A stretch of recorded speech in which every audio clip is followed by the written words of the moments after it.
Wout Weghorst to Manchester United is now confirmed. The 6'6" striker will join up with Manchester United, but it's a race against time to see if he will be registered before the 12 p.m. deadline tomorrow so he can play and be a part of the Manchester derby as the early kickoff on Saturday morning. Manchester United fans, the 30-year-old joins from Besiktas for a £3 million loan fee. They've obviously had to do some dealings with Burnley to allow the loan to be cut short, but Besiktas have their money. They've lost their man, but Weghorst flies to the UK today. This is 1 hour ago. Darmasheth says the termination of his loan at Besiktas from Burnley finalised ahead of the medical in Manchester. He has to be registered by midday Friday to be available for Saturday's Manchester derby.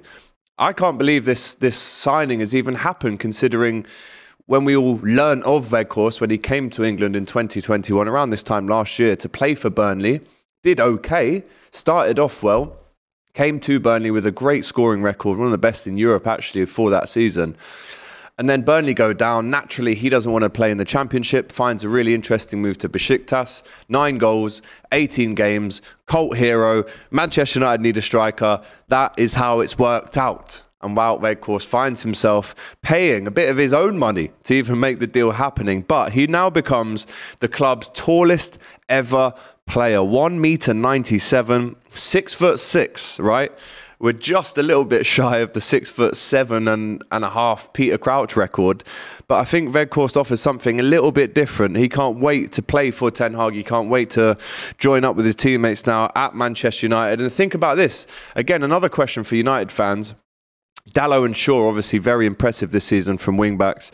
How do you feel about them guys whipping the ball into the box for a Weghorst finish? I mean, Manchester United have had the out-and-out target man. You look at Zlatan, you look at Andy Cole, Dwight York back in the day. They've had more. But for me, Weghorst is something that they've never really had before. Only because of for how big he is, and I hate saying this overused football phrase, but he's got a very good scoring record and a very good touch for a big man. Now, if you watch the Saturday Football Show, you'll have seen us talking about overused football phrases. I'm sure that will be one of them if it isn't already. But what does he offer to Manchester United? Don't forget, you've got Bruno, Casemiro, Eriksen playing those through balls into him. Does he start? Is he a starter? If he is, who does he replace in the team?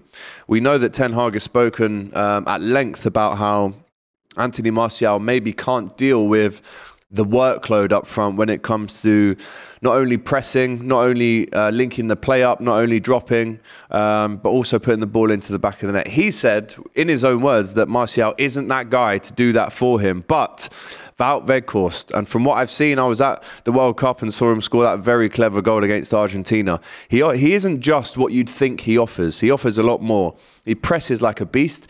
And I said it again the other day, I'll say it again today. In his 6 months in the Premier League last year, he made the most presses per 90 out of any player. I think it was 48 per 90 minutes. So every 2 minutes, if you're the centre-back on the other team, you're receiving the ball from the goalkeeper, you're looking around, and all of a sudden you've got a 6'6", goal-hungry striker bearing down on you, forcing you into mistakes, into losses of possession. This is what he brings. Of course, he is good with his feet. He's very good in the air as well. And you don't get such a heavy goal-scoring record in Germany for no reason. This is why Burnley brought him in the first place. And listen, if Burnley come up back into the Premier League, who knows? He could end up back there after this loan. But Manchester United fans, if he hits the ground running, if he starts scoring goals, if he starts putting United a little bit further up the table than they already are, do you want to switch this loan move into a permanent deal? Manchester United fans, just hit me with all of your thoughts about the player, how he plays for United, how he fits into the system. How many goals does he score this season as well, by the way, in the next 4 or 5 months? Is he going to be a prolific, out-and-out number 9? Who is going to assist him the most? As I mentioned there, you've got Luke Shaw whipping balls in, which are going to be a bit more amplified now. You've got the big man in the box. You've got Diogo Dalot on the other side whipping crosses in. Who's going to be his favourite side to attack from? Like I said, does he start? All questions that Manchester United fans need to answer right now in the comments. Wout Weghorst signs for Manchester United. Obviously, it's subject to a medical. We have seen instances in the past where everything's agreed, the medical happens, and then the move breaks down. Look at Nabil Fekir at Liverpool. But United fans will be very, very happy that he has finally come through the door. And let's not forget, he had to pay some of his own money to get the move sorted as well. Besiktas fans gutted, to be honest. Imagine them in this situation. They've received, like I said, a very potent striker up front that's been helping them massively when it comes to moving up that table in the Super League in Turkey. But now they've had their player stolen by Manchester United. Now, who do they bring in? Is it Abubakar from Al Nassr? There's almost this transfer merry-go-round now. But Besiktas definitely need to replace him. Now, Wout Weghorst, whatever you want to say about him, save your opinion until you see him playing for a massive team like Manchester United. If you're Lionel Messi, you're not the biggest fan of him. Let's not forget, during the end of the press conference between Holland and Argentina, we saw Messi say to him, I think Weghorst wanted to shake his hand, as we all remember at the World Cup, so many yellow cards in that game. But I think Weghorst wanted to come over and shake the GOAT's hand, and Messi went, "Que mira, bobo. Que mira, bobo." Which is very disrespectful, if I'm honest. I've been saying it non-stop for the last 2 days. It actually translates as, "What are you looking at, you donkey?" Now, is he going to be a donkey? Is he going to be a goal scorer at Manchester United? Only time will tell. Will he... Getting excited. Will he get that number 7 shirt at Manchester United? We heard that it was maybe reserved for João Felix, but he's gone to Chelsea, where the number 7 is Conte. So he's not getting that number 7, as he did have at Atleti. But is he going to be a donkey, or is he going to be an absolute goal-scoring machine? Let us know in the comments right now, as Weghorst is in transit to Manchester and the UK as we speak. Let's move on quickly to Chelsea, right?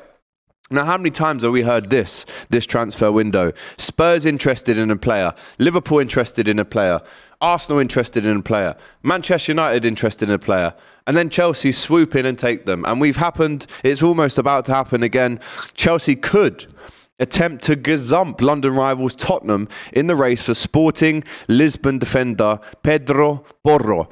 Spurs have been heavily linked with the 23-year-old right-back, but as you can understand, considering how much money they've spent on right-backs in the last 2 or 3 years, Matt Doherty, Emerson Royale, Jed Spence, none of them have worked out, and that's why they want new right-backs. But Spurs have been heavily linked with the 23-year-old, but are reluctant to meet his £40 million release clause. Now, The Athletic have now revealed that Chelsea, of course they are. Who could have thought it? We've seen this one before. Chelsea go, oh, I like what they're eating for dinner. A bit hungry myself. You know what, we'll just have what everyone else is having. No originality, no creativity when it comes to finding your own transfer links. But, as I've said, The Athletic have now revealed that Chelsea are also admirers of Porro, although their interest is less advanced than Tottenham. So can Tottenham push this one over the line? Are they going to have to sell a right back before they bring another one in? Free up Jed Spence. Hasn't even played barely anything for Tottenham.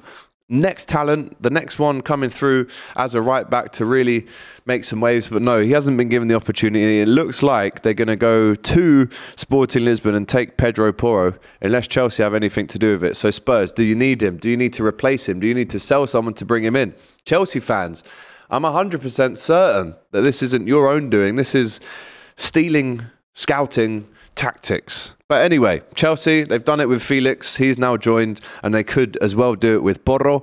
Also, staying on Spurs, Tottenham are apparently interested in Brighton forward Leandro Trossard and could step up their interest in the Belgian international this month. Let's not forget, he can leave on a free at the end of the season, Leandro Trossard. And we know also that Lucas Moura is set to leave the club as a free agent at the end of the season. So do you bring in Trossard to replace Moura?